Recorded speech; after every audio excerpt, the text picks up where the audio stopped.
اب ہم بات کریں گے سابق وزیراعظم مسلم لیگ نون کے سینئر رہنما شاہد خاقان عباسی صاحب سے۔ آپ جانتے ہیں کہ شاہد خاقان عباسی صاحب جو ہیں کرونا وائرس کے حملے کا شکار ہیں، لیکن عزم و حوصلہ بلند ہے اور ہمارے ساتھ بات چیت کر رہے ہیں۔ اس وقت وہ کوارنٹائن ہیں لیکن اس کے باوجود ہمارے ساتھ بات کر رہے ہیں۔ السلام علیکم شاہد صاحب۔ جی وعلیکم السلام۔ شاہد صاحب بہت شکریہ آپ نے ہمارے ساتھ بات کی۔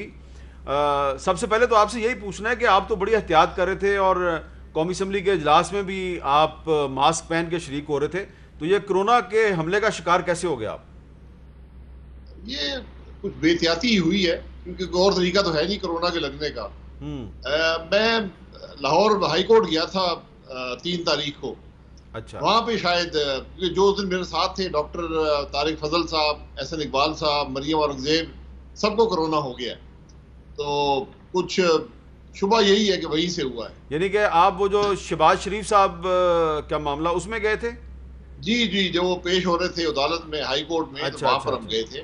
ہاں، تو اس کا مطلب ہے جو کہ اب آئندہ سے آپ اپنی پارٹی کے رہنماؤں اور کارکنوں کو یہ ہدایت کریں گے کہ اس قسم کے معاملات سے دور ہی رہیں؟ نہیں، ہدایت تو پہلے بھی تھی کہ کرونا میں زیادہ رش نہ ہو، لیکن اس دن کورٹ میں کوئی زیادہ ہی رش ہو گیا اور اس سے کافی لوگ جو وہاں پر تھے، کچھ وکلاء حضرات کی مجھ سے بات ہوئی ہے، ان کو بھی یہ شبہ ہے کہ اسی دن کرونا ان کو بھی ہوا ہے۔ اچھا شاہد صاحب، آپ یہ بتائیے کہ آپ جب سے کرونا کا شکار ہوئے ہیں، آپ کا ٹیسٹ پازیٹیو آیا ہے، جی تو آپ اس کا مقابلہ کیسے کر رہے ہیں؟ اس وقت تو آپ ہمیں بالکل ٹھیک لگ رہے ہیں، آپ کی آواز بھی بالکل ٹھیک ہے، لیکن سمٹمز کا پتہ کیسے چلا اور ابھی آپ کیا احتیاطی تدابیر کیا ہیں آپ کی؟ مجھے پچھلے اتوار کو رات میں بخار ہوا، یعنی سیٹرڈے رات کو۔ تو میں نے سنڈے کو پہلے میں نے گھر پہ، میرے پاس ٹیسٹ تھے، میں نے کیے تو وہ نیگیٹو آئے، لیکن بخار تھا تو میں نے پھر جا کے ٹیسٹ کروایا پہلی دفعہ، تو وہ منڈے کی صبح پازیٹیو آیا۔ اس کے بعد سے میں نے بخار کو پیناڈول وغیرہ سے اس کو کاؤنٹر کیا، تو وہ بخار تو 3 دن میں ختم ہو گیا۔ اس کے علاوہ کوئی ایسا بڑا سمٹم مجھے نہیں ہوا، خوش قسمتی سے کوئی سانس کی تکلیف یا کھانسی۔ ایک یہ جو ٹیسٹ اور اسمیل ہے، یہ 2 سینسز تقریباً 4 دن پہلے یہ چلی گئی، لیکن آج سے وہ بھی واپس آنا شروع ہو گئی۔ تو الحمدللہ میری تو حالت کافی اللہ کے کرم سے بہت بہتر ہے۔ تو یہ آپ نے جب سے یہ صورتحال ہے تو آپ نے صرف ریسٹ کیا ہے، یا وہ شام کو جو آپ تیز برسک واک کرتے ہیں بڑی سپیڈ کے ساتھ، وہ کر رہے ہیں یا وہ چھوڑ دیا ہے؟ جی میں ریسٹ کر رہا ہوں، لیکن میں دوپہر کو جاتا ہوں جب لوگ نہیں ہوتے، دھوپ میں تقریباً 2-2.5 کلومیٹر واک کرتا ہوں۔ اس سے یقین کریں کافی اچھا اثر پڑتا ہے صحت پر۔ اچھا، لیکن میں ایسے وقت پہ جاتا ہوں کہ کوئی اور شخص وہاں پر ہوتا نہیں ہے۔ اچھا، اب یہ بتائیے کہ آپ نے ٹی وی تو دیکھ رہے ہوں گے، آپ نے اسد عمر صاحب کا بیان سنا ہوگا، وہ کہہ رہے ہیں جی کہ جولائی کے آخر تک لاکھوں لوگ پاکستان میں جو ہیں وہ کرونا کا شکار ہو سکتے ہیں۔ تو یہ ان کا بیان سن کے کوئی آپ کو زیادہ خوف تو نہیں محسوس ہوا؟ نہیں، مجھے تو کرونا ہو گیا نا، خوف تو ان کو ہوگا زیادہ جن کو ابھی کرونا نہیں ہوا، کیونکہ حکومت تو کچھ کر نہیں رہی۔ حکومت کی کوئی پالیسی نہیں ہے، کوئی اسٹریٹجی نہیں ہے، نہ کبھی رہی ہے نہ آج ہے۔ حکومت تو صرف لوگوں کو انفارمیشن دینے پر ہے کہ آپ کو کرونا ہو جائے گا، آپ خود ہی احتیاط کر لیں۔ یہ دنیا میں کسی حکومت کی یہ پالیسی نہیں رہی۔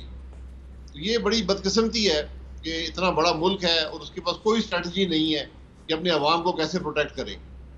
آپ کو ایسا نہیں لگتا کہ کوئی بھی حکومت ہوتی اس صورتحال میں تو انہی حالات کا سامنا کرنا پڑتا اس کو؟ نہیں، بالکل نہیں۔ دیکھیں، اس کی بڑی سمپل اسٹریٹجی ہے، کرونا کی ساری دنیا نے اپنائی ہے، کہ آپ لاک ڈاؤن کریں اور اس کو امپلیمنٹ کریں۔ یہ کرونا کی انفیکشن 2 ہفتے کا سائیکل ہے، آپ نے سائیکل کو توڑنا ہوتا ہے۔ تو جن ممالک نے یہ کیا ہے وہ اپنے انفیکشن ریٹس کو روکنے میں یا کم کرنے میں کامیاب ہو گئے۔ اب بہت سے ممالک ہیں جہاں بڑا کرونا پھیلا تھا، 1-2 ہزار انفیکشن ڈیلی تھی، آج وہ اپنا ملک کھول رہے ہیں۔ تو ہم نے تو نہ کوئی فیصلہ کیا نہ اس کو امپلیمنٹ کیا، ایک بڑی ہاف ہارٹڈ سی حکومت کی پالیسی رہی ہے۔ تو میں اس کو کہوں گا حکومت بے پرواہ بھی ہے اور لاپرواہ بھی ہے، بدقسمتی سے۔ اچھا، بے پرواہ ہے، لیکن اب اگر اسد عمر صاحب جس طرح کہہ رہے ہیں جولائی میں بہت زیادہ حالات خراب ہو سکتے ہیں، تو اگر بڑی تعداد میں لوگوں کی اموات واقعہ ہوتی ہیں تو اس کو ہم قسمت سمجھ کے قبول کر لیں گے یا اس کی کسی پہ ذمہ داری بھی ڈالیں گے؟ نہیں، اسد عمر صاحب ہمیں یہ نہ بتائیں کہ کیا ہوگا. میں آپ کو یہ بھی بتا سکتا ہوں کہ اگر آپ کچھ نہیں کریں گے تو اگست اس سے بھی برا ہوگا. اچھا، سپتمبر اس سے بھی برا ہوگا. آج تو ضرورت ہے کہ حکومت کچھ کرے. حکومت کی پالیسی کیا ہے یہ تو عوام کو بتائیں. آپ کبھی پرائم منسٹر کہتا ہے کہ مئی بڑا خراب ہوگا، کبھی کوئی وزیر کہتا ہے جون بڑا خراب ہوگا، اب اسد عمر صاحب کہتے ہیں جولائی بڑا خراب ہوگا. تو میں تو سمجھتا ہوں کہ جب تک یہ حکومت ہے تو معاملہ خراب سے خراب تر ہی ہوگا.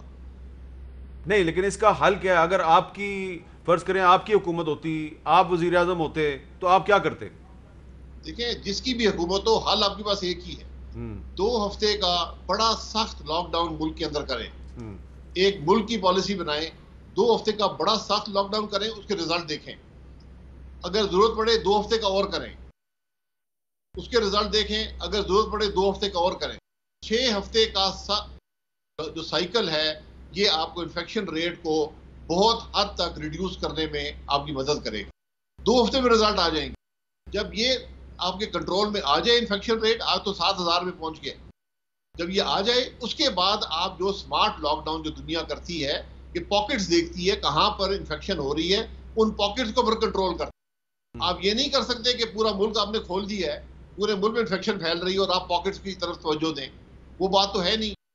اتنی تیزی سے انفیکشن پھیل رہا ہے. یقین کریں کہ 20 رمضان شریف کو میں کسی کو نہیں جانتا تھا جس کو کرونا ہو، اور اب کوئی ایسا گھر نہیں ہے جس کو میں جانتا ہوں اور اس گھر میں کرونا نہ ہو.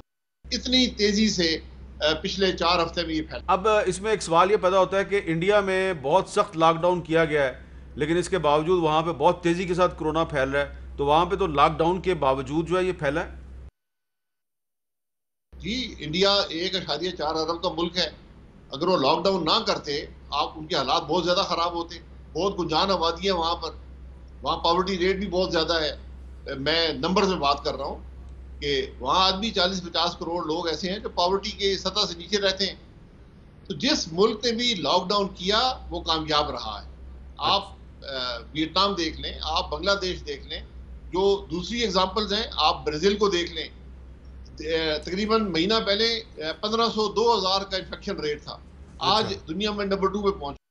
اچھا، یہ ادھر ادھر کی مثالیں مت دیں. ایک بڑی سمپل سی بات ہے، 2 ہفتے کا لاک ڈاؤن کریں، افیکٹو اس کو امپلیمنٹ کریں اور دیکھیں کیا ہو. چلے اب یہ بتائیں کہ وہ لوگ جو اس وقت اپنے اپنے گھروں میں کوارنٹائن ہیں اور اس وبا کا شکار ہیں، آپ کو دیکھ رہے ہوں گے، آپ کو بولتے ہوئے سنتے ہوئے ان کے حوصلے بلند ہو رہے ہوں گے، تو تھوڑا ان کو یہ گائیڈ کریں کہ کھانے پینے میں کیا احتیاط کرنی چاہیے، کیونکہ آج کل سوشل میڈیا پہ بڑی ڈس انفارمیشن چل رہی ہے، یہ پی لو یہ کھا لو.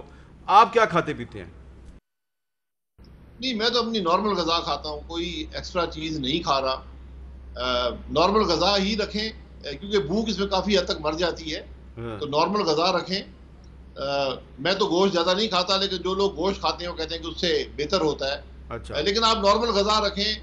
دال، پروٹینز آپ کو چاہیے، دال زیادہ کھائیں، اس کا بہتر اثر ہوگا. اور پانی بہت پیئیں. پانی کا پینا بڑا ضروری ہے. ہائیڈریٹڈ رہنا بڑا ضروری ہے. دوائی کون سی لے رہے ہیں آپ؟ دوائی میں کوئی نہیں لے رہا. مجھے ایک چیسٹ کی انفیکشن تھی تو اس کی اینٹی بایوٹکس دی تھی ڈاکٹر نے، وہ میں لے رہا ہوں.